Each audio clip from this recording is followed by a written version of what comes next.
Hey everyone, I'm Randy Knar with Souder Station Farm, and today we're building a feed bin for our grain for our pigs and for our chickens. One of the problems we run into is that feed is super expensive, and for pigs and chickens, you need to have a grain farm. They're omnivores.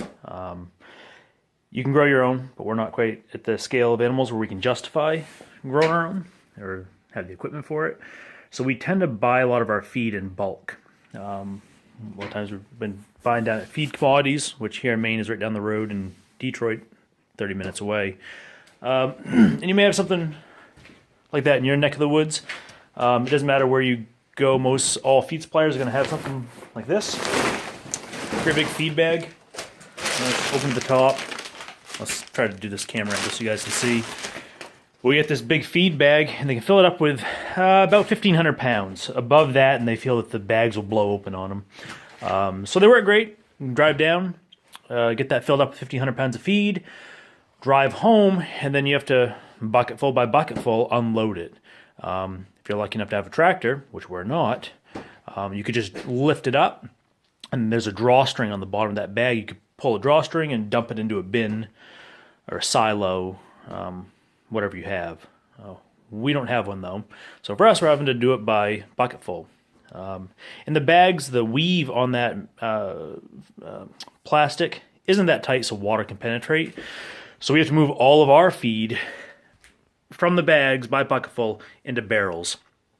And that's worked pretty good, but it means that we have to unload grain twice. Once we get out of the truck, and a second time when we go into the barrels. They do work good. They weigh about 300 pounds a piece, so they're not that bad to move at all. You don't need a dolly or anything. You can just move things around as you need, but it's a pain in the ass, right? You gotta handle grain twice. So we can get bulk feed delivered, but it's a minimum 3 tons, which is 6,000 pounds. If a barrel only holds 300 pounds, I'm not doing the math right now. It's quite a few. I think right now for 2,000 or 1,500, I think 1,500 pounds, we've got about 4 barrels, 4, 8, 16. So you're probably looking at maybe 16. I think my math's off. Anyway, it's a lot of barrels. So what we want to do is build a feed bin. What would be really nice to have one of the poly silos, and we can pick one up, but they're a couple grand, and we just don't have that kind of cash on us right now. We can make the investment would be nice because the trucks will drive in, and they get a big auger and they'll lift it up over the top of the bin and pour all our grain inside. And at the bottom there's a nice little chute, so we can just put a wheelbarrow under there, some buckets, a barrel, whatever we want, and just pull out what we want. Super slick, super convenient. Like I said, I think they're around $2,500. Up here in Maine, we're not down the bread belt where big grain production happens, so there's an abundance of silos and automatic feeders for hogs like you might see in the Midwest. So today we're working on building a cheap and effective and movable grain bin. The last order that we had, we screwed around, and we had these. I'm gonna see if I can't get you in the video here. These old furniture moving dollies, right? And what we did was we just stuck these under a pallet.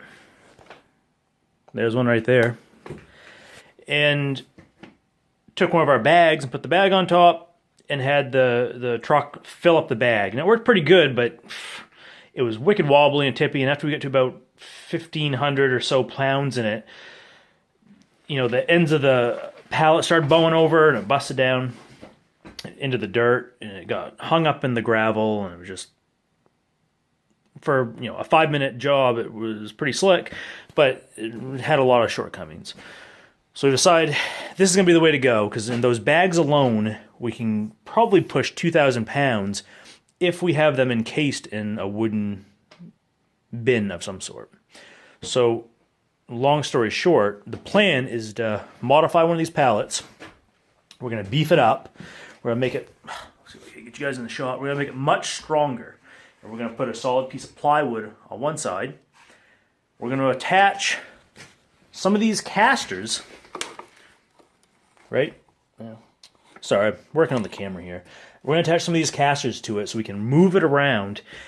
And then we're going to build, probably 2 foot to 3 foot tall walls on the side. So that as we can stick that bag inside, and as it fills up and it wants to go over, it's got a solid wall to go against. And we can hold on to it, we can push it where we want.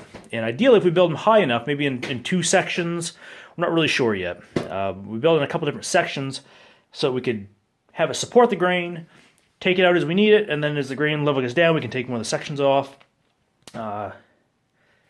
And modify it, have it be a little bit flexible for us that way. The other good thing is that these bins, we had some concerns about it taking up a lot of room in the barn. But even after we're done with we have some peak periods of time we have a lot of animals to feed, or when we have like chickens in the summertime, we just have a high demand for feed, all the bins will be filled. We have a low demand for feed, we'll have empty bins, but we'll be able to use them for storage. We'll be able to put pumpkins in them, apples in them, acorns in them, hay. The boy will probably play in them and have a fort or whatever. Wood, if we want to haul some wood around. So we'll see. So that's our plan anyway. So stick around and we'll see how things go. Thanks.